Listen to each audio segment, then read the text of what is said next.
répondu si promptement à notre appel de vous rencontrer pour vous présenter cette initiative qui est inédite. Je pense que c'est une première au Mali, c'est une première en Afrique de l'Ouest. C'est un projet qui tombe à pic parce que quand on parle d'entrepreneuriat, on pense tout de suite emploi, on pense bien sûr développement, épanouissement. C'est un sujet qui nous touche tous, donc forcément nous sommes tous interpellés. Donc nous avons Monsieur Wan qui va nous parler de cette initiative qui a été créée par Fanadé Entertainment. Donc c'est leur travail. Ils ont déjà fait plusieurs concepts d'émissions qui ont été des succès au Mali.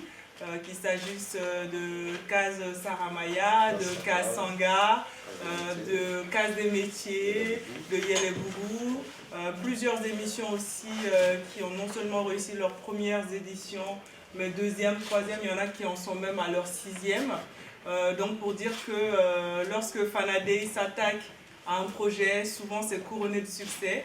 Et nous avons foi en cette initiative aussi, Diaspora Entrepreneurship, qui vient chercher les jeunes de la diaspora ici à Paris. Moi je suis Monsieur Papa Wan, directeur associé de Fanadé Entertainment. Donc on est basé à Bamako. Parce que quand on arrive, le plus difficile c'est la méconnaissance du terrain.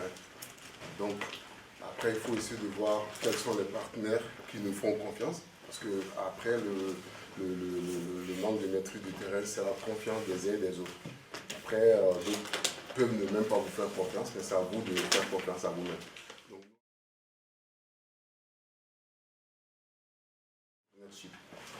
Alors pourquoi Diaspora? Parce qu'en fait, nous, depuis qu'on a commencé, depuis 2007, ça fait presque 9 ans qu'on est rentré au Mali maintenant. Tous les concepts que nous mettons en place, on essaie de voir c'est quoi le besoin des jeunes, des personnes qui viennent à nous, qui viennent au truc, en fait, qui viennent à nos événements. On essaie de voir c'est quoi leurs besoins et essayer d'apporter des solutions à ces besoins-là, tout simplement. C'est comme ça qu'on crée nos concepts. Donc on a vu que nous, en fait, quand on partait au Mali, les structures qui aident en partant, on ne les connaissait pas. Et quand on est arrivé au Mali, il y a des structures en place qui aident aussi, on ne les connaissait pas. Nous, on est parti avec 45 € dans les poches. On est parti au Mali comme ça.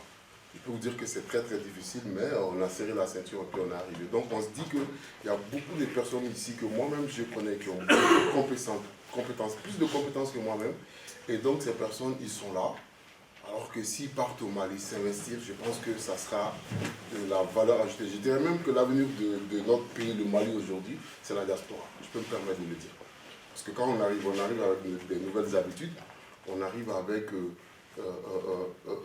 on connaît la valeur du travail avec une conscience professionnelle et on est bien préparé. On en a plein dans la tête et on le met au service du pays. Il y a des jeunes qui sont là-bas qui demandent que ça. Donc ça permet de créer des emplois.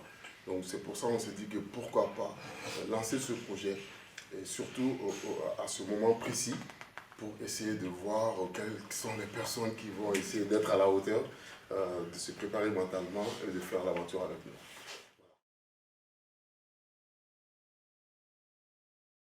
Monsieur Babi, le ministre Babi, donc, qui était fasciné, le directeur de la banque de la BIMESA, le Marocain Wastani, qui est aussi issu de la diaspora, on discute beaucoup, il dit mais papa, vous et d'autres personnes, je sais qu'il y a beaucoup de compétences en France, vraiment faisons en sorte qu'ils viennent. Moi aujourd'hui je suis directeur de la banque, je finance l'ambassade de France aussi. C'est dit effectivement qu'ils vont donner un coup de main dans ça. Si jamais le projet est bon, donc on a beaucoup d'accompagnateurs, à savoir aussi l'AFD.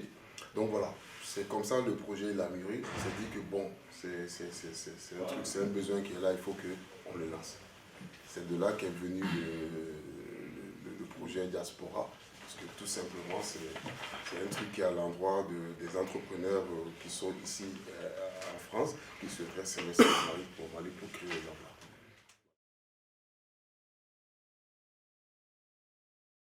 On est à l'étape de lancement pour essayer de divulguer l'information pour que les gens soient au courant. Ça, c'est déjà cette étape.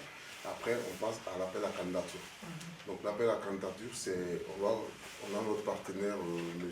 Moussa Koulibaly. On commencera l'appel à candidature au mois du salon de l'entrepreneuriat des Maliens de France. Qui aura lieu le 3, qui aura lieu le 3 4, mois prochain. 5, je sais pas si, voilà, 3, 4, 5 mars. Donc ça sera le salon de l'entrepreneuriat. Déjà, à cette date, on commencera à déposer les candidatures. Et au salon et dans d'autres réseaux.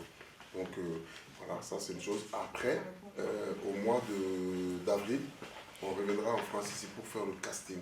Donc en début avril, la première quinzaine du mois d'avril, ça sera le casting. Alors, nous, on va prendre 10 meilleurs profils. On va quand même prendre comme on appelle, les meilleurs profils ici. On les enverra le billet pour les amener au Mali. Donc une fois au Mali, là ils seront en incubation. Donc dans les entreprises, parce qu'en fait, il est important que je vous dise, on a le soutien de la présidence déjà. La présidence qui soutient cette initiative. Donc ils ont demandé au patronat de se mettre à la disposition des personnes qui vont quitter ici pour aller au Mali. Se lancer, comme on appelle la candidature, essayer de les rencontrer pour le casting, les amener au Mali, les incuber et après les financer.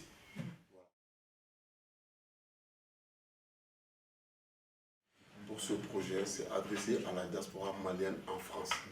Après, ça, c'est une première édition. Les autres éditions, on en va choisir peut-être pour aller aussi vers la diaspora aux États-Unis, ou vers la diaspora en Chine, ou dans d'autres pays. Mais la première édition, ça s'adresse à la diaspora malienne établie en France.